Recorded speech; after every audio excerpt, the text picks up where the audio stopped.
Visticamāk, ka tavs iedoms par treidingu neatbilst realitātei. Kāpēc es esmu par to tik drošs? Jo tam iziet cauri gandrīz ik viens iesācējs, taču ne jau visas pieredzes ir pilnīgi vienādas. Tagad paskaidrošu tuvāk, ko tieši ar to domāju. Mēs sākam nodarboties ar ko jaunu, jo saskatām tajā iespējas, tas aizrauj un šķiet interesanti. Vai arī ir vēl kāds cits iemesls? Lai nu kā. Vienmēr jau ir kāds mērķis.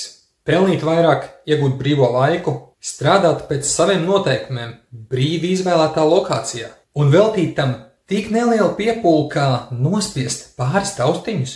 Kas varētu būt vēl labāks? Interesi jau parādās, kad tiek saskatīta iespēja īstenot kādu ieceri. Bet kādas prasmes un zināšanas par treidingu sniedz šīs patīkamās iztēles? Tieši tā, nekādas. Tomēr tieši tās aizsāka tavu interesi par treidingu. Kāds tad parasti ir nākamais šķietami loģiskais solis? Meklēt informāciju, kā nopelnīt treidojot. Te nu atradīsi tik daudz informāciju par pamatiem treidojot, analīzes metodēm, treidinga stratēģiju un psiholoģiju, ka radīsies jautājums, kam tas viss nepieciešams un ar ko vispār sākt? Izvēle visticamāk notiks par labu vieglākajām un šķietami drošākajām analīzes metodēm un indikatoriem. Kur tad ir problēma? Jau pašā sākumā iedomas par treidingu ir radījušas aplamas ekspektācijas un pieņēmumus.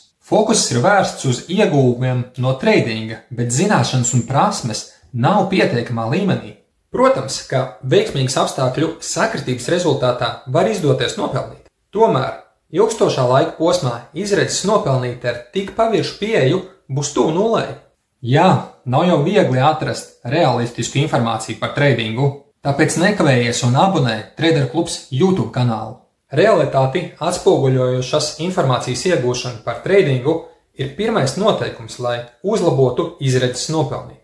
Tas nozīmē, ka sākumā ir jāapgūst pamati, jāsaprot, kāpēc notiek cenu svārstības, ko tieši ataino indikātori, kā izmantot analīzes metodes, nemaz jau nerunājot par treidinga stratēģiju un psiholoģiju.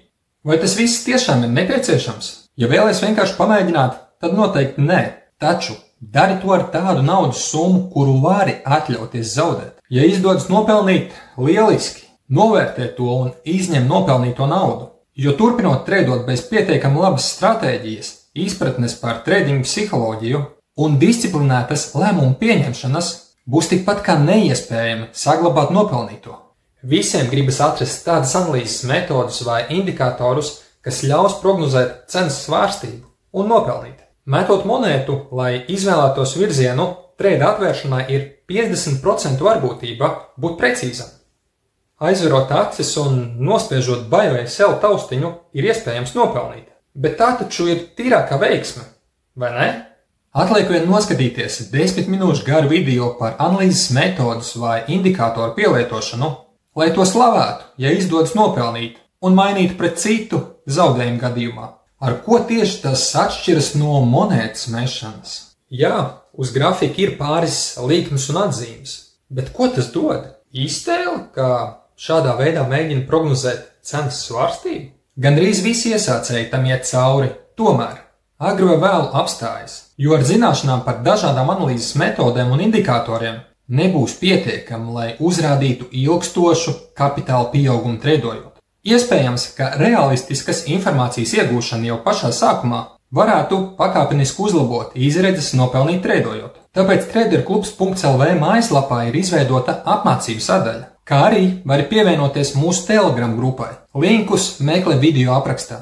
Nav tādas analīzes metodas vai indikātora, kas parādīs tālāku cenas svārstības virzienu. Pat labas zināšanas par fundamentālo analīzi nenozīmē, ka zināms brīžus cenas kāpumiem vai kritumiem. Cenu izmaiņas notiek atkarībā no tirgus dalībnieku rīcības, kas praksē ir ļoti dažādu mērķu vadīti un būs pilnīgi nesaistīti ar tevis veiktu analīzi. Ko galu galā iespējams secināt? Par treidingu ir pieejama ļoti daudz zemes kvalitātes informācija. Iesācēji iztēlojas, kā uzrādīt ilgstošu kapitāla pieaugumu treidojot būs nesalīdzināmi vieglāk, kā tas ir realitātē. Neviens tavā vietā nepaveiks nepieciešamo sagatavošanos, ja vēlies uzsākt treidot. Un tirgus agri vai vēlu parādīs to, kāds treidings ir patiesībā. ko es centos paskaidrot šajā video.